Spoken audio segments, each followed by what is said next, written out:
Hi, this is Michael Buffer, and welcome to the BoxHard Podcast. Hello, everyone. This is Mikey Garcia. It's the monster from the swamps, Regis Rougarou Prograis. Hey, what's up? This is King Carlos Molina, former IBF world champ. This is Michael, the Bounty Hunter, 2012 Olympian and your people's champ. This is Charlie Edwards, flyweight champion of the world. This is Fast Eddie Chambers, and you're listening to the BoxHard Podcast with my main man, Joey Coastman. Hello everybody and welcome to episode 317 of the BoxHard Podcast. I'm your host Joey Coastman. I'm joined as ever by former heavyweight world title challenger Fast Eddie Chambers. How you doing, Eddie? I'm good, my man. How you? I'm doing good, my friend. Always good when speaking with you. Let's dive. Buffer. Yeah, Joe Buffer. Yeah. Well, he's on the. Remember, he's on the intro every week. You know, at the very beginning. Oh shit, for real? Yeah. Have you never listened to the show? No, I've listened. I just never. I don't know. I just don't. I don't know. I'm thinking of. Yeah, on the intro, it starts the very beginning of the podcast. You know, he says, "Hi, I'm Michael Buffer, and you're listening to the BoxHard Podcast." Yeah. And then he said, "Yeah, my bad." Yeah. Then the intro rolls in, and obviously you've got off the top of my head, I can't even remember who speaks on the intro. I think it's Mikey Garcia. Used to be Malik Scott. He's not on there anymore. You got Regis Prograis, Michael Hunter, and Charlie Edwards, I believe. So you got me on there, so you must be really, really desperate for some people. Don't be silly. Everyone that's on the intro are good friends. No doubt. Let's dive straight into the review part of the show. Going to start here last Friday, November the 5th at the Ulster Hall in Belfast, Northern Ireland. Over here, Sean McComb with a win, now 13-1, a points win over 8 against Ronnie Clark, 21-6 now with 2 draws. Ronnie Clark seems like his best days are well and truly behind him. He was obviously out the ring for a long time. I remember at one point he was down, on money and stuff. At one point he was trying to sell his belts on eBay to pay for Christmas presents for his kids. Very bad situation. Obviously he's back to boxing now, but that break where he was out the ring, it's just taking it out of him, and he doesn't seem the same guy.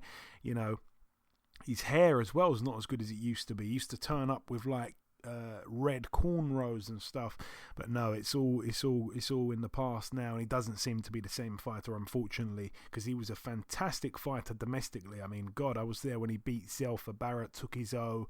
He had hard fights with Martin J. Ward, stuff like that. He was a great fighter. Elsewhere on that card, Lewis Crocker now 14-0, a TKO in round 7 against Artem Haroyan, now 17-3 with a draw. Padraig McCrory now 13-0, a TKO in the second round against Celso Neves, who's now 8-2 with a draw. That one for the WBC International Silver Super-Middleweight title. Moving out now to the Virgin Hotels Las Vegas in Nevada, USA. Over here, this one was on Sky Sports. It was on ESPN Plus. Let's start with the undercard. Actually, let's skip that. Not much really on the undercard. The main event, what an unbelievable fight. Friend of the show, Michaela Mayer, now 16-0, now the unified IBF and WBO female world super featherweight champion. She dethroned Maeva Hamadouche, the former IBF champion until the other night. She's now 22-2 with 18 KOs, still such a respectable record. What an unbelievable fight it was. I mean, I didn't think Michaela Mayer had it in her to fight in a phone booth for 10 2-minute rounds. It wasn't her style. She could not keep the very aggressive, strong French policewoman off of her at all. So she didn't really have a choice. It was not the way she wanted to fight, but it wasn't up to her. She just could not keep Hamadouche off of her, and because of that, she had to stand there and trade in the pocket the entire fight. The referee barely had to break them up. I believe they threw over 1,000 punches. It was one of the best fights you will see all year, female and male boxing combined. It's one of the it is the best female fight I've ever seen. A close one is Katie Taylor against Delphine Persoon, number 1. But this was unbelievable. If you haven't seen it, forget about the 1 minute between rounds. If you haven't seen it, go and watch this fight. It's only going to take 20 minutes of your time. I guarantee you will not regret it. Unbelievable. And wow. I've watched it twice. Michaela May, a friend of the show, over the moon for her. The scorecards were horrific, it has to be said. 8-2, 9-1, and 10-0 on the scorecards. No one had it that wide. That was disgraceful to Hamadouche. But I have to say, what an unbelievable fight. I can't hype it up enough. There's no way you can watch that fight and say women's boxing's boring or women's boxing's not as good as men's boxing. You won't see action like that in 99% of male boxing fights. It was unbelievable. I'm so happy for Michaela Mayer, and I cannot wait for her to come over here and box Terry Harper, and I hope she wins that as well, by the way. I might annoy a few people saying that, but that is my honest opinion. I'm saying it on the podcast. Moving out now to the Hala Sportowa over here in Poland. Krzysztof Wlodarczyk, former world champion, now 60-4 with a draw. He picked up win number 60, a TKO in round 4 against Maximiliano Gomez, who's now 29-6. A horrific mismatch there. Moving out now to the Echo Arena in Liverpool. This one was a Ultimate Boxer 3-round tournament thing. Again, it is quite confusing in which order the fights happened, but I'm going to try my best here. I think Tom Farrell boxed Ben Fields in the first round, and Tom Farrell beat Ben Fields on a split decision over 3. Then we saw Sean Mashadod take on Corey Gibbs, and I thought Sean Mashadod did enough to win. Everyone's a fan of Sean Mashadod. He's had a tough lockdown. He said it. He was crying in the interview before the little promo thing they did. He lost his wife, his kids, his house, I think his car during the pandemic. It was really tough on him. He was back after about 2 years out the ring, got in there with undefeated Corey Gibbs, lost. I thought he did enough to win, especially in round 2 and round 3, but no, he loses a split decision. Lee Appleyard was able to beat Levi Kinciona, I think his name is. That was on a split decision. So there's 3 split decisions in 3 of the first fights there. And Kane Gardner with a win over Nathan Bennett, unanimous. Then Kane Gardner went into the next round against Tom Farrell, and Tom Farrell won that one, a majority decision after Gardner was dropped in the 3rd round. So Tom Farrell went through to the final, and Lee Appleyard lost to Corey Gibbs. Corey Gibbs looked better than he did in the first fight of the 3 he ended up having. He beat Lee Appleyard quite clearly. He wasn't very good in the first one. It was, like I say, I thought he lost to Sean Mashadod. He come out against Lee Appleyard. Could have been a tough fight, but he boxed really smart. And then the final between Tom Farrell and Corey Gibbs was able to win a split decision there. So quite entertaining seeing the guys fight over 3 rounds. Only one undefeated fighter went into the tournament out of the 8 fighters that entered it, and that same undefeated fighter emerged as the overall champion. He won the tournament. He's still undefeated. He's moved from 13-0 to 16-0 in one night. Good stuff there for Corey Gibbs. Moving out now to Birmingham at the Utilita Arena in West Midlands. Over here, a Frank Warren show topped by Zach Parker. We will be speaking to him later on. He's now 22-0 with 16 KOs. A TKO in round 4 against Marcus Morrison, who'd never been stopped. 24-5, his record now. Chris Eubank Jr. couldn't get him out of there. Zach Parker did it with brutal body shots in 4 rounds. He was down twice in the 2nd round. Morrison as well. It was for the WBO International Super-Middleweight title. Zach Parker now mandatory for Canelo Alvarez. We will be speaking to him later on, like I say. On the undercard, Nathan Heaney with a win, now 14-0. A TKO in round 7 against Sladan Janjanin, who's now 30-9. Janjanin down in the 3rd round and in the 7th round. Bit of a weird one, really, because he was taking all these big shots and walking through them, smiling and all that, and then it all come crashing down very quickly. It was weird. Denzel Bentley returned with a big win, a TKO in round 3 against Sam Evans, who is now 10-2 with a draw. Denzel Bentley looking good again there, 15-1 with a draw. Completely too good, really, for Sam Evans. It has to be said. You pretty much knew that going in. What else did we have on the card? Ryan Garner with a win against Pedro Gomez. Garner now 11-0. That one was on points over 8. Yeah, that's about it there. Moving out now to the MGM Grand Garden Arena in Las Vegas, Nevada. I'm going to come to you in a second, Eddie. Ray Vargas with a win now, 35-0. I'm still unsure of how he lost his WBC world title a couple of years ago. He was inactive, he lost the belt, he's still undefeated, one of the longest winning streaks out of all current fighters in the sport. A 10-round unanimous decision over Leonardo Baez, who's now 21-5. Anthony Durrell, I missed it, but I did see the finishing punch. What an uppercut. He moved to 34-2 with 2 draws. A 4th-round TKO over Marcos Hernandez, 15-5 with 2 draws. I'm going to come to you, Eddie. I hear you've unmuted yourself. You must have saw the fight. What an uppercut.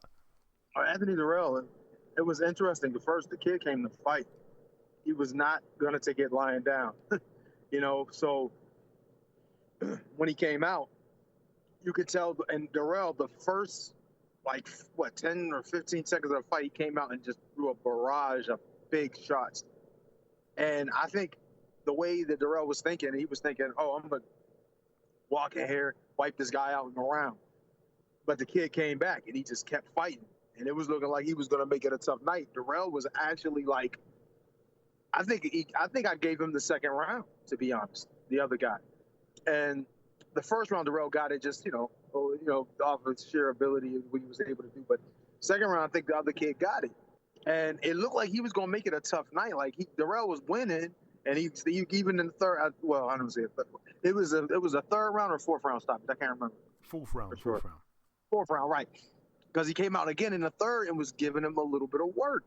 That's what I was thinking. And it was like, damn, it was a little bit of a struggle for him to kind of to be dominant, because you would expect Anthony Durrell, being who he is and how he fights and his ability and all, with a guy who's 15-4, even if he'd been in there with a couple tough guys, he shouldn't stack up. But he came to fight. But then in the 4th round, he threw I don't want to say a kind of somewhat of a lazy jab. He went right under it and literally winded up the uppercut. He did the bolo and ripped it. And if you watch it and you can hear the sound, that was a hell of a shot. I'm surprised he didn't shatter stuff in his head when he hit him with that shot. It was a crazy shot. That was one of the nastiest shots you'll see. You know what I mean? And perfectly timed too. So, and after he hit him with something like that in the I forget what round, it might have been the 2nd round, and maybe even in the 1st, but it didn't have the effect. It didn't land as clean. But man, did that one land. It was a hell of a shot. Hell of a shot. Trust me. Yeah, I mean, I've only seen the replay of that fight. I didn't watch it in its entirety at all. But I want to say, and I've only seen the clip maybe once or twice. I didn't really study it like you did. But the way he got caught, the way he went down, reminded me a little bit of, I want to say, was it the way that J-Rock got knocked out by one of the Charlos? Similar punch. Oh, yeah. Yeah. It was almost the exact punch in a very similar situation. Yeah. If I'm not mistaken, yeah. Maybe yeah. I think Julian threw a right hand though. This guy threw a jab, but it was very similar in how it went. And the kid, you could see when he threw the jab, he was bracing for a different shot, because he went down into it, and you could see him kind of curl a little bit, you see him bracing, and the shot came from an angle that he didn't expect, and it was boom, caught him perfect. I was like, wow, that was a hell of a shot. That was a hell of a setup too.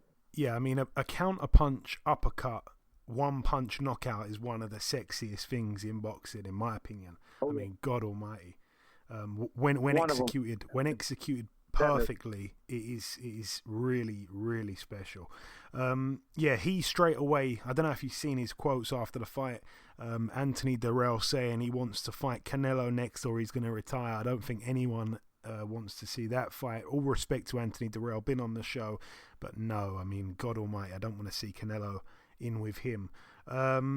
Elsewhere on the card, we had the Battle of the Jose's. We had Jose Gomez lose. He was undefeated as well, 12-0. He lost a unanimous decision over 8 to Jose Meza, who's now 8-6. That was an upset there.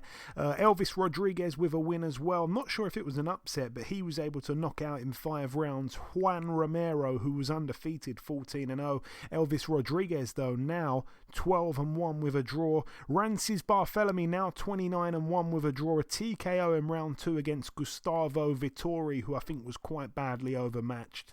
He did well to knock him out early. I know Vittori had been knocked out in a few of his losses, but to get him out early like that, Barthélemy not really known as a puncher, but it just goes to show how overmatched I think Vittori was. And the main event, Canelo Plant. Canelo now 57-1 with 2 draws. It was his 60th fight as a pro. A TKO in round 11 against Caleb Plant, who loses his now 21-1. He loses, of course, his IBF World Super-Middleweight title.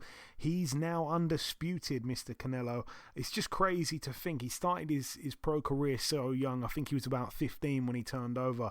And he's here having his 60th fight, and he appears to be, at his best. I mean, it's weird to see a guy 60 fights into a pro career looking their absolute best. But then again, I guess he probably didn't have that long amateur career that we see a lot of US guys, for example, having 200 fights before they turn pro. It probably burns out of them a little bit, means they can't go on to have that many pro fights. And if they did have that many pro fights, they wouldn't look as good as he does in his 60th pro fight.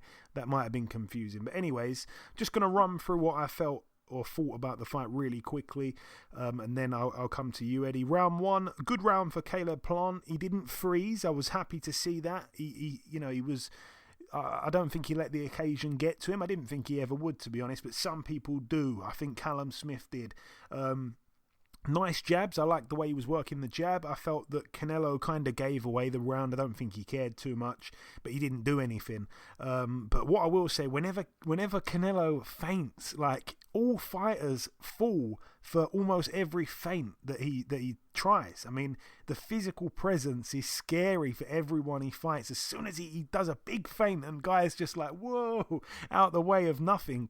Round 2 I gave to Canelo. Round 3 I gave to Caleb Plant. So again, I've got that 2-1 to Caleb after 3. Some people already disagreeing with that scorecard, but I'll carry on. We saw a tiny cut open in the kind of same place as the face-off sunglasses incident for Caleb Plant. So I saw a little tiny cut, but they dealt with it, thankfully. It was a really close round, but I just like what Caleb was doing. He was making Canelo miss a lot of shots, which looked really weird and unusual to see Canelo miss like that. Again, he was landing his jab a lot, Caleb Plant, and anytime Canelo landed a nice shot, Caleb would land one himself straight away. Round 4, really, really close round. Again, Caleb was taking a lot on the gloves and arms, I felt. Nothing really hitting him clean around the head. He was staying in the pocket with Canelo and looking all right, if I'm being honest. Again, a little bit generous. I felt like I could have given that round to Plant. I felt he needed to let the right hand go a little bit more, though, not just rely on that left hand, but still a beautiful jab he was popping out there in the 4th round. Could have been a 10-10, to be honest. I think I ended up giving that a 10-10. Round 5 I gave to Plant as well. Canelo didn't land anything clean the entire round. Caleb Plant was even doing the shoulder roll. I was wondering if he'd been watching that Floyd fight from years ago. His defense was unbreakable at times. Canelo was really, I wouldn't say struggling with landing a punch, but struggling with getting inside that guard. He was just throwing shots, at what was available, the arms and stuff like that. I liked it from Caleb Plant. Round 6, Canelo really started to up the pressure. It was like a switch, and he started to put hands on Plant a lot more. Canelo also was showing some lovely head movement himself. It was, for me, Canelo's best round at that point. Round 7, I felt Canelo was just getting the better of it. Plant wasn't unraveling, but Canelo seemed to have another gear that I wasn't sure Plant was able to match. I had it completely tied up after 7 rounds. I think 3 apiece with 1 round tied. Round 8 I gave to Canelo. Caleb was still having moments, but only really throwing singular shots. Round 9 I did give to Plant. He landed some beautiful shots, some head-snapping jabs, a few straight right hands that were working. So again, I'm tied up in round 9. Round 10 I gave to Canelo. Round 11, that's where it all came crashing down. A long left hook on the chin of Plant, right on the button. Down he went. His legs were all over the place. And when he got back up, he actually, I think, accidentally ran from one side of the ring to the other. It was like an injured animal or something. Like after a tiger had bit one of his legs, and he just, ran from one part of the grass to another part. He ran from one part of the ring to another part. He looked like he was there for the taking at that point, obviously. And yeah, Canelo obviously, went back to work, and with his accuracy, he was able to finish Plant. I think Canelo probably landed 5 or 6 punches that Plant didn't really have to take. I think the referee could have been a little bit quicker, maybe not even allowed it to carry on after that first knockdown. But we know Canelo is such a good finisher. I was gutted for Caleb not to hear the final bell after such a brave effort and such a good performance. I'm obviously a very extremely proud Brit, but I felt his performance was better than some of the champions that we've seen box Canelo, like a Saunders, like a Callum Smith. He was better than those guys, So I take my hat off to Caleb Plant, but yeah, it was quite unbelievable, the performance from Canelo, especially the way he switched it up around the midway point. And I did think he would actually stop Caleb Plant at some point. I wasn't sure it would get as far as round 11, but when he had him hurt, he took him out, and I've never seen him hurt someone and not take him out. That's why I say he's such a good finisher, so damn accurate, and the punches that he picks in those moments are just perfect, really. It was nice to see the pair embrace right after the fight, especially after quite a bitter build-up. What I could hear on the telly, I heard Canelo say, "I'm sorry for everything, you're a great fighter." He said, "You are a great fighter." He emphasized on that word great, which I liked. That was very respectful from him. And he said that Caleb's got a beautiful family. Obviously, Caleb said something about, he doesn't have a mum, his mum passed away. Canelo said he's sorry for everything, and he told him not to be sad. It was nice. Obviously, there's a tiny language barrier issue, but Canelo was being very, very respectful. He apologized straight away. He complimented Plant, called him a great fighter, said he had a great, beautiful family. That was nice to see. The pair then embraced with a hug. I like to see that sportsmanship. Good to see that the beef is certainly squashed. But yeah, undisputed now. Canelo looks better than ever.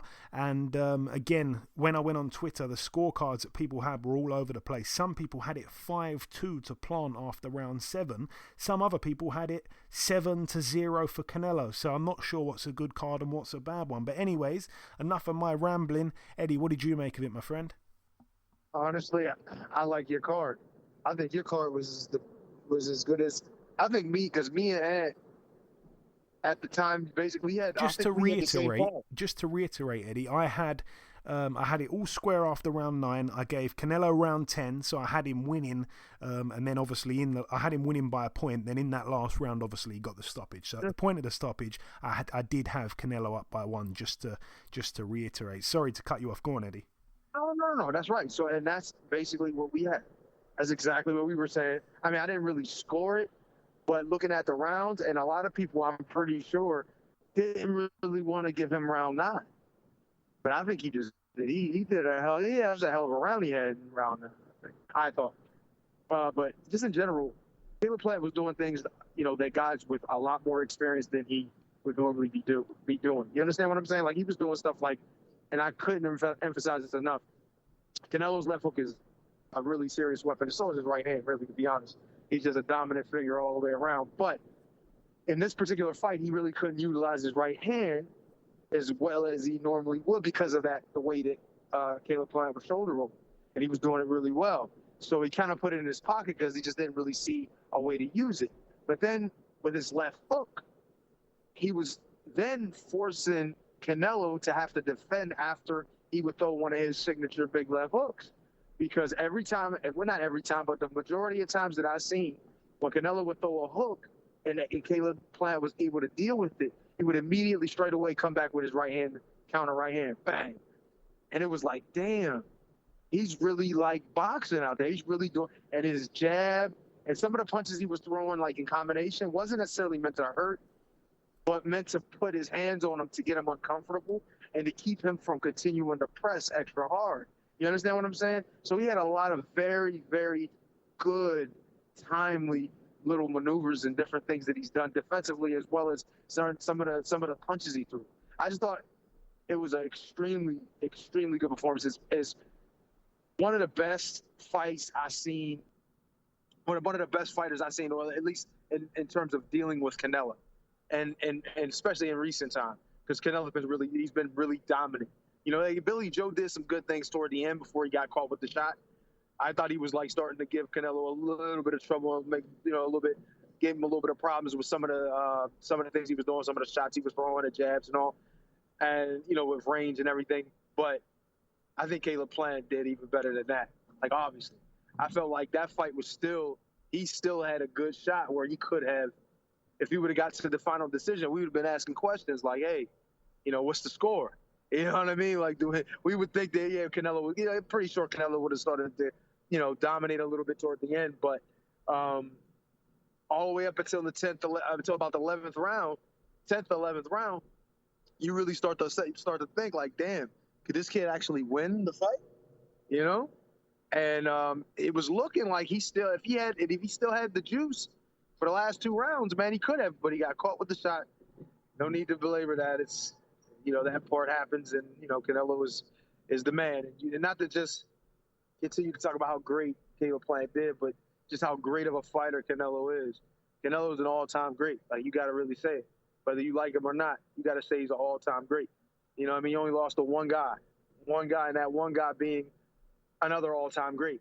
You know what I'm saying? So a lot of people right now, I don't want to say a lot of people, I don't really know, but we'll, throw a little shade. You can't match him up with, different older guys like the Chavezes and those guys, and even Floyd, you know what I mean? Even though Floyd beat him, and just say his resume is really, really solid. He's definitely definitely going to be going to the Hall, and I think he has. Honestly, for him, it's like, where does he go from here? What's the next challenge? You know what I mean? It's like everything else is like either you're going into into a situation with a fighter that you're basically you're behind the 8 ball going in because you're already supposed to dominate him, but supposed to beat him. You know what I mean? And I feel like going back to Triple G at this point, would it even be a good idea? He's getting up in age. I mean, I don't know how he's going to perform.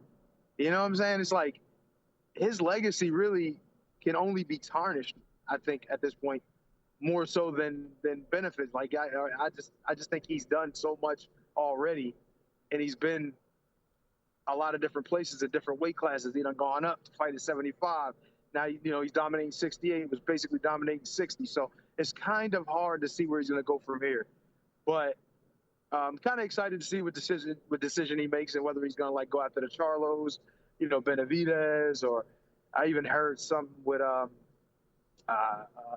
Iturbide, which I don't know about that because that dude's just kind of like an animal. But anyway, great fight. I'm happy that I was able to see it and witness that greatness on both ends. And I think both guys, and one thing I said before the fight, I was like, Caleb Plant, the main focus, because I just really didn't see him beating Canelo, but the main focus for him, I felt like, in my mind anyway, was for his stock to go up. That's all I was really, really, really banking on, is that his stock would go up. And, he would do well and at least give himself an opportunity to be, do something great after the fight too. You know what I'm saying? And I think he accomplished that without a doubt. And like I said, the sky's the limit for both. Yeah, well said, Eddie, well said. But yeah, that brings the review part to a close. The final thing for me to do just before we wrap up part 1 is to welcome our special guest on this week's podcast. Ladies and gentlemen, please welcome the undefeated WBO world #1 ranked super middleweight. It is, of course, Mr. Zach Parker. Zach, welcome back on the show, my man. Yeah, thanks for having me, mate. Thanks for having me. Always a pleasure having you on, Zach. So we last spoke back in July. It was fight week for the fight against Kuzanov. I think we spoke about 3 or 4 days before that. It was an excellent win, obviously. But let's talk about what you did on Saturday night in Birmingham. A win over Marcus Morrison. You become the first man to stop him. Afterwards, you climbed up onto the corner post and said, easy bleep work. Tell me about your performance. You definitely made it look easy. Yeah, I just wanted to show everyone levels. There's obviously levels in this game, and I want to be boxing for titles now. And with the performance like that, you see him against he had really good fights like Chris Eubank, and he's been boxed for titles, and obviously I had a lot better performance against him, and I think it's time. I get my chance.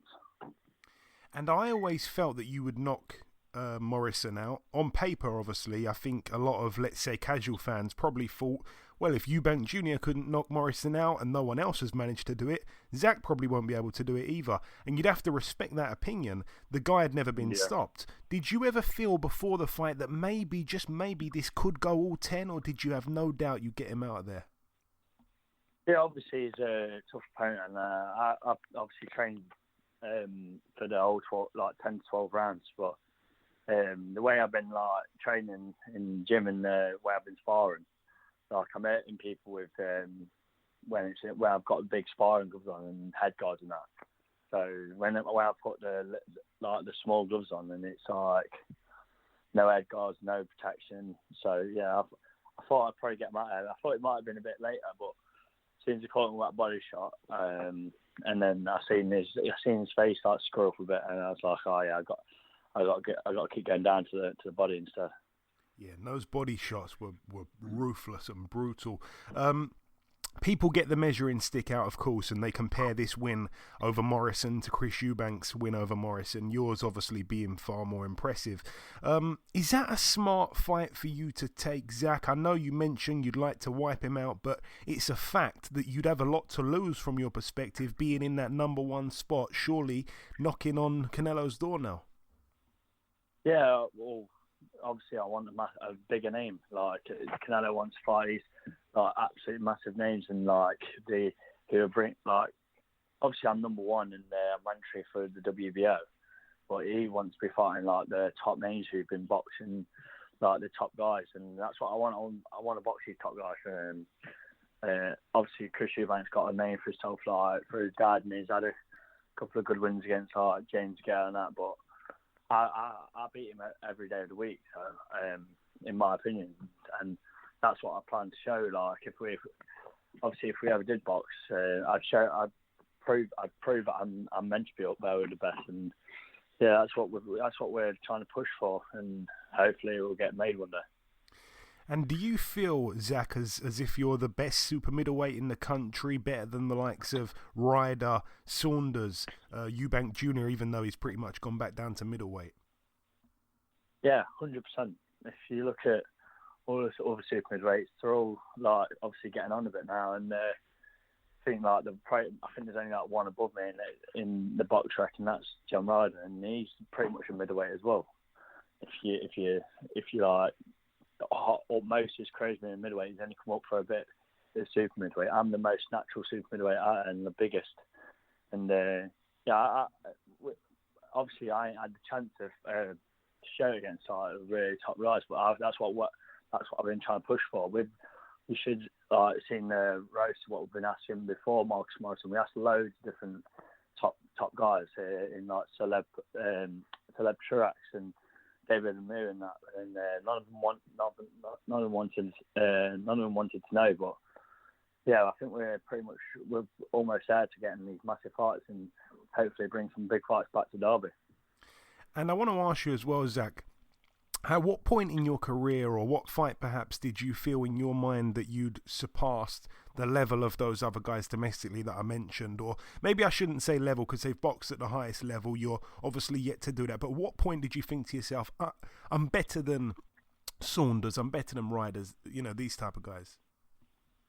Well, I've just got myself sleep, and obviously Saunders is obviously an amazing boxer and did a lot at middleweight. But you see like Saunders and Ryder, they're not natural super middleweights. They're not like, you know what I mean? They ain't like up there with the top boys, and that's why I just want my chance to prove it. And obviously, I know what I do in the gym every single day, and everyone else knows what I do in the gym, and I'm just waiting for my chance to obviously prove it. And obviously, I boxed Marcus Morrison the other day, and I think that's one step towards like I'm past these like British level fighters, and put me on there with the big boys now, and I'll show you what I can do against them. The better, like I said on the weekend, I said the better the opponent, the better I step up. So we'll just have to wait and see what happens in the next fight. And you mentioned about what you're doing in the gym. I want to ask you this. Who have you sparred, Zach? Because, you know, being in the media, I hear a lot of top secret sparring stories all the time. But I can honestly say I haven't really heard anything about your sparring. You're very, very low key. Is there any big names you sparred with? Yeah, obviously I keep my sparring like under wraps. I don't really want to spar with all the top people in my division, just in case I face them one day. You know what I mean? Okay. But yeah, I had some good sparring this time. The start of the camp I was sparring with obviously Lennox, he's British super middleweight champion, and then sparring with the likes of Shakan Pitters from light heavy, and then obviously Nathan Heaney, he's quite a good little boxer himself. So yeah, I don't try and spar people in my own division, just in case we can meet one day. You know what I mean? So obviously before that, there was like Tara and Zuga, Scotland. I sparred all of them like when up and running when I was boxing on the World Super Series, and I think Scotland, not Scotland, Tara and Zuga was a world champion time, and I was meant to go over do like 8 rounds. I jumped in there for the first 6 on the first day, and then they said, "Oh, we don't want no more sparring off you," and so it just shows, you know what I mean? So. Yeah, I try and keep my sparring low key though. Yeah, you do.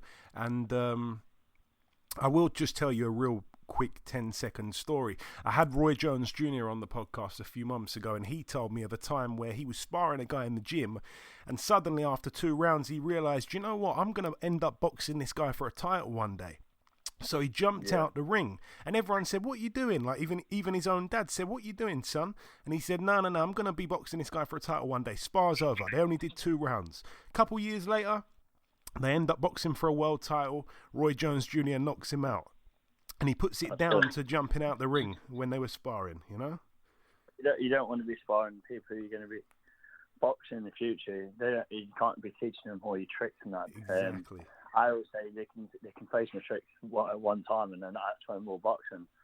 Then they'll know them. They don't want to be giving all my little tricks of the trade away just in a little sparring session. What don't mean nothing. It's all about that one night, and when everyone's watching, when the lights are on, when the big lights are on, and the cameras are watching. So yeah, you got to save for the big nights. Very, very, very wise stuff there. When do you want to be out fighting again, Zach? Well, I think I've been told it was to enjoy my Christmas and that, love, and then maybe in March time, and I think they're on about trying to get me like a homecoming bill in Derby. There's a nice little venue next door to Pride Park. I think it's called the Velodrome, and also like 3,000 or 4,000 there. So hopefully March time in Derby. Lovely, that would be excellent. And just a fun fact for the listeners, Zach has become the first man to stop Rohan Murdoch. In his very next fight, he becomes the first man to stop Vaughan Alexander. In his very next fight, he becomes the first man to stop Sherzod Kuzanov. And in the very next fight, becomes the first man to stop Marcus Morrison. 4 guys that had never been knocked out. You've stopped them one after the other. Yeah, so it's a good little record, that is it. It's beautiful, my friend. And you said you'd be... I like performing for the fans, that's what it is. They all love knockouts, so I try and deliver. Yeah, you have been delivering. I mean, that's an incredible run.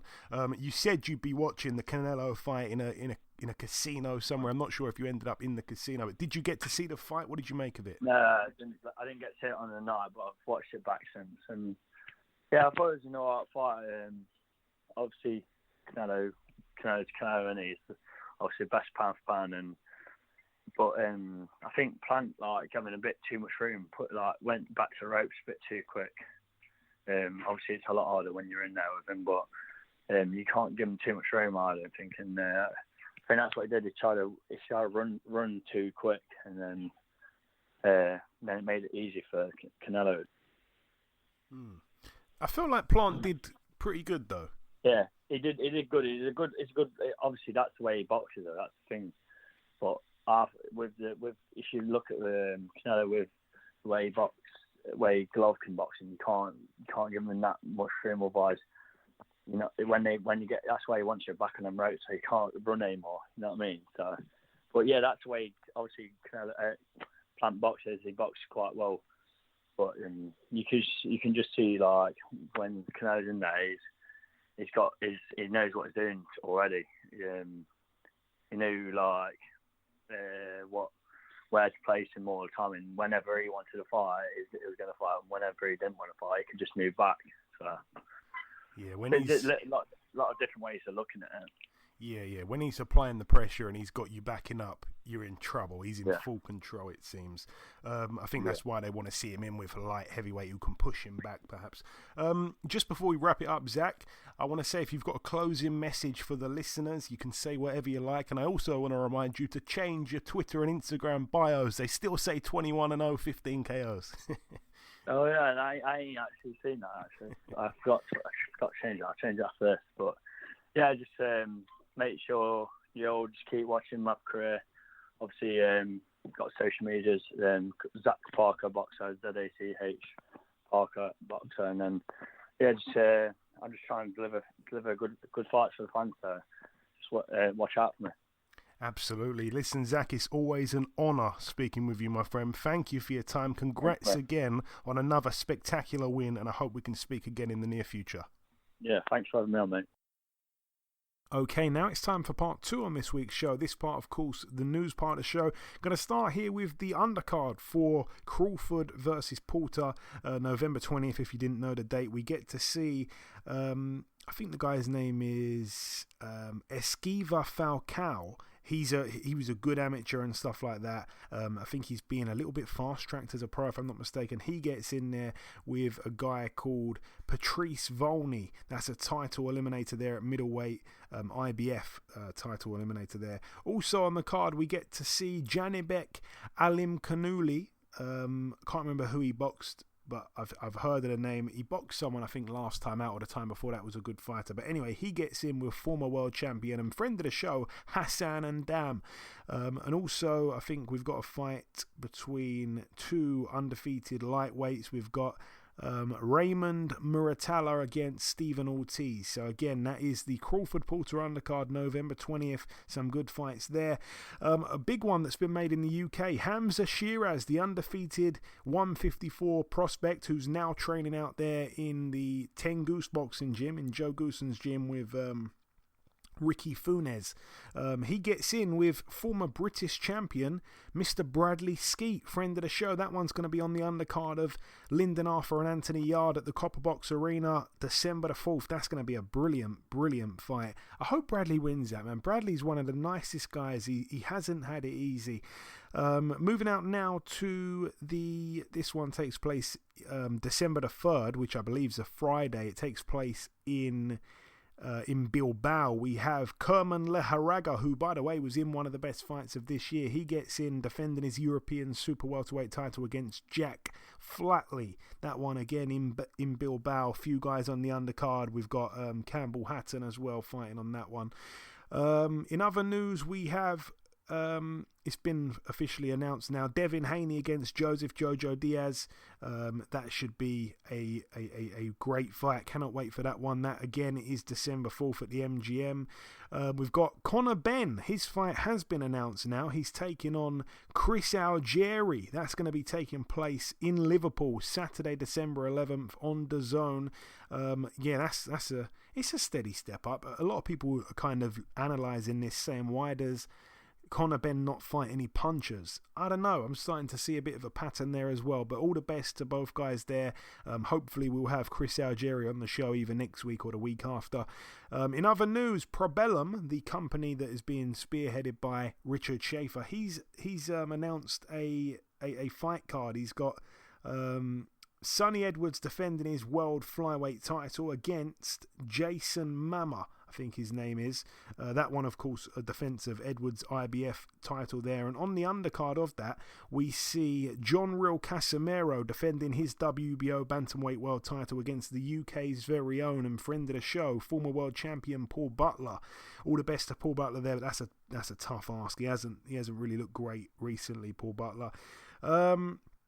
What else do we have? We've got Jay Harris. His fight's been announced. It's going to be on an MTK Global show. He gets in with Hector Gabriel Flores. The date of that, by the way, just trying to remember, November 26th on the card as well. Ben Crocker, Sean McGoldrick, the return of Akeem Ennis-Brown after that controversial loss last time out to Sammy Maxwell. And in other news, this is a good one as well. It's for the undercard of Gervonta Davis against, is it Isaac Cruz he's boxing? On the undercard we've got the return of Sergei Derevianchenko. He gets in with Carlos Adames. I really like that fight there at middleweight. I think Adames has moved up to middleweight. I'm sure he was at 154. And we've got Eduardo Ramirez getting in with Miguel Mariaga. And a brilliant fight as well. This is a big step up here, and I like this fight a lot. Sebastian Fundora, the welterweight contender who is about 6'5", he gets in there with Sergio Garcia, the undefeated Spaniard who really beat Ted Cheeseman up. And if you ever watched that fight, the UK listeners, if you've ever watched that fight where Ted Cheeseman fought Sergio Garcia, Garcia is a very skillful guy. Reminds me a little bit of Sandor Martin, the way he's built his kind of record up. Hasn't really boxed anyone, but then he boxed Ted Cheeseman, and oh my God, so many skills. His footwork was brilliant. Judge's distance, he had all these tricks up his sleeve, just like Sandor Martin when he upset Mikey Garcia. This is a tough fight for Sebastian Fundora, but he has been one of my favourite prospects over the last couple of years. So if he can pull off the win, then oh my God, it's big. Because people like David Benavidez are tipping Fundora to be a future world champion. And I tell you what, he's been knocking guys out. Those tall, skinny guys don't always find the knockouts. He's been doing it. He's a very exciting fighter to watch. That's it though for the news part of the show. Rolling on now to the preview part. We're going to start here tomorrow night at the York Hall in Bethnal Green, London, the Mecca of UK boxing. On BT Sport Live, we have David Adelaide 7-0 in an 8-rounder against Dominic Musil, who's 6-3. On the undercard, we have George Fox, the son of Don Charles. He's 4-0 as a pro in a 6-rounder, no opponent just yet for him. This one takes place at the Leeds United FC Banqueting Suite at Elm Road. Over here, Jack Bateson, 14-0, fighting here for the vacant English super bantamweight title against Ramez Mahmoud, who is 11-1. That's over 10 rounds there. On the undercard, Darren Tetley as well, a fighter who again has had a bit of a tough career. I think hasn't really had the breaks he deserved. I remember him losing a fight. In fact, no, I'm getting him confused. I think he's got a brother. I think I'm getting confused with him. But anyway, he's on a card here, 20-2 his record. Danny Murrell, he's a good friend of Dave Allen. He's 1-0. He's fighting again. He's been a year out. He's been out the ring a year since his pro debut. He's back here having his second fight. Ellis Hopkins as well on the undercard. Moving out now to Germany, we've got Mike Perez fighting here, the Cuban, 25-3 with a draw. He gets in with Jose Ulrich, who's 17-4. We've got Lemroy Thomas, 24-5 with a draw against Marcos Antonio Amalda, who's 21-10. Random card there. Moving out now to the Sky Dome in Coventry, West Midlands. This one's going to be on Saturday night on Channel 5. River Wilson Bent, 10-0, gets in with Tyler Denny, 13-2 with 2 draws. That one there for the vacant English middleweight title. We've got the Irish twins, I'm not sure if they're twins actually, the Irish brothers, Aaron McKenna, 12-0 in a 10-rounder against Edem Beaker, who's 10-1. That one there for the vacant WBC youth world middleweight title. We've got Stephen McKenna on the card as well, 9-0. We've got Casey Benjamin, 13-1 with a draw. Isaac Chamberlain, 13-1, no opponent just yet. Idris Virgo, 10-0 with a draw, no opponent just yet. Tommy Welch, the son of former heavyweight contender Scott Welch, he's 5-0 as a pro, no opponent just yet. Mick Hennessy Jr., 7-1 with a draw. I'm not sure if I mentioned him already. You've got Brett McGinty as well, 3-0. And Shakam Pitters, 16-1, former British light heavyweight champion. He gets in with Reece Cartwright, who is that the guy that I thought I was talking about before? No, see, I'm getting very confused. I'm sure there's a few different Cartwrights. There's a Reece Cartwright. There's a a Darren. Darren. I'm getting very confused. Anyways, whatever. Shakam Pitter, 16-1 in a 10-rounder against Reece Cartwright there for the vacant WBC International Light Heavyweight title. All the best to both men, basically. Moving out now to Sheffield at the Sheffield Arena, Yorkshire, United Kingdom. This one's going to be on DAZN.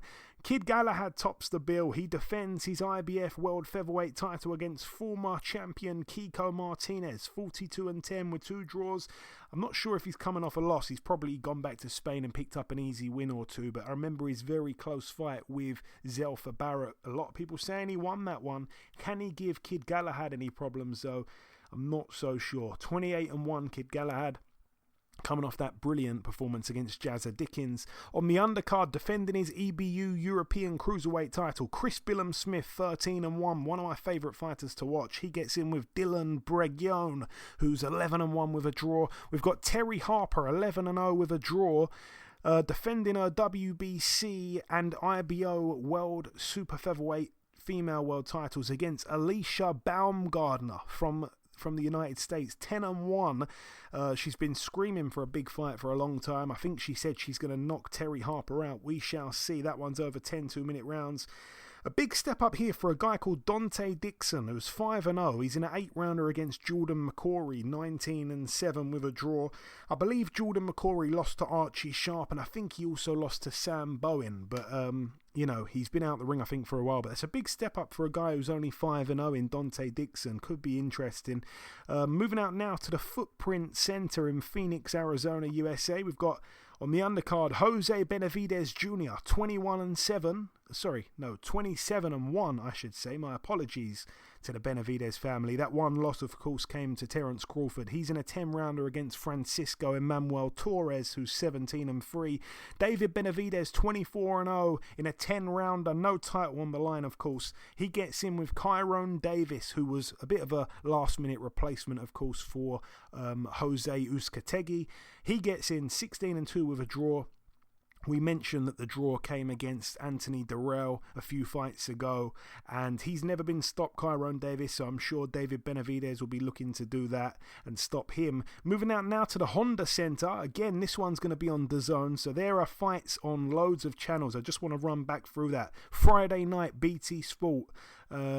Saturday night, Channel 5. Saturday night at the same time as Channel 5, we've got DAZN for the Galahad card. Then, Saturday night in the States, we've got Showtime. That's going to be the Benavidez card. And also clashing with that, Saturday night on DAZN, we have Jaime Munguia, 37-0 in a 12-rounder against the Philly, one of the hardest men in Philly, Gabriel Rosado. You'd want him on your team in a street fight. 26-13 with a draw, coming off that sensational win last time out when he was losing that fight, taking big shots to that guy who I think had knocked everyone out, had 100% knockout percentage, and he got knocked out by Rosado. It was an unbelievable upset earlier on this year. Munguia, I think, was on the same card. They're getting it on there. It's over 12 rounds, like I say, for the WBO Intercontinental Middleweight title. All the best to Gabriel Rosado. God, you just can't count him out. He keeps coming and coming and coming. He's like a bad smell. You can't get rid of him. And now, Wednesday, this is next Wednesday. By the time the show goes out next week, this fight would have already taken place. So here we are previewing it. Tim Tszyu, the son of Costa Tszyu, 19-0 in a 12-rounder against Takeshi Inoue, who's 17-1 with a draw. I'm not sure if he's any relation to Naoya Inoue, but it is for the WBO Asia Pacific Super Welterweight title and the WBO Global Super Welterweight title. Always good to see Tim Tszyu fight. I tell you what, out of all the boxers, the famous ex-world champion boxers that have got sons,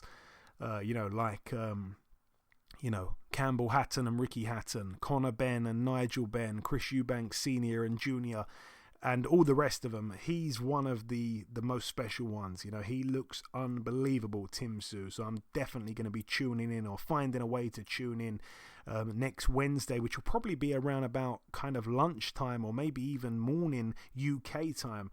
So it's going to be hard to watch if you're in the States. It's going to be at a really weird hour. But there's a lot to watch on the weekend in the States. So I'm expecting everyone that's listening to me now to have a very busy weekend keeping up with all the action. That is it, though, for the preview part of the show. In part one, we did the reviewing. We brought our special guest, Zach Parker, the #1 ranked WBO super middleweight in the world, obviously in line to face Canelo. Then in part two, we did the news. I've just wrapped up the previewing. The final thing for me to do is to come in with the outro, which I'll do in just a few seconds. Okay, and this wraps up episode 317 of the BoxHard Podcast. I've been your host, Joey Coastman. Eddie Chambers has been with me for the duration of the show. A huge thank you to our special guest, the undefeated #1 ranked super middleweight in the world by the WBO, Mr. Zach Parker. The biggest thanks of all, though, goes out to you, the listeners. Thanks once again for tuning into this week's show. There has been one piece of news break whilst we've been recording the show. Chris Eubank Jr. and Liam Williams will be fighting on December 11th in Cardiff. That's going to be an absolute cracker. I cannot wait for that. So many great fights from now till Christmas. We are being spoiled as boxing fans. But that's about everything from myself. Enjoy your weekends, people. Stay safe, and we shall see you all again next week.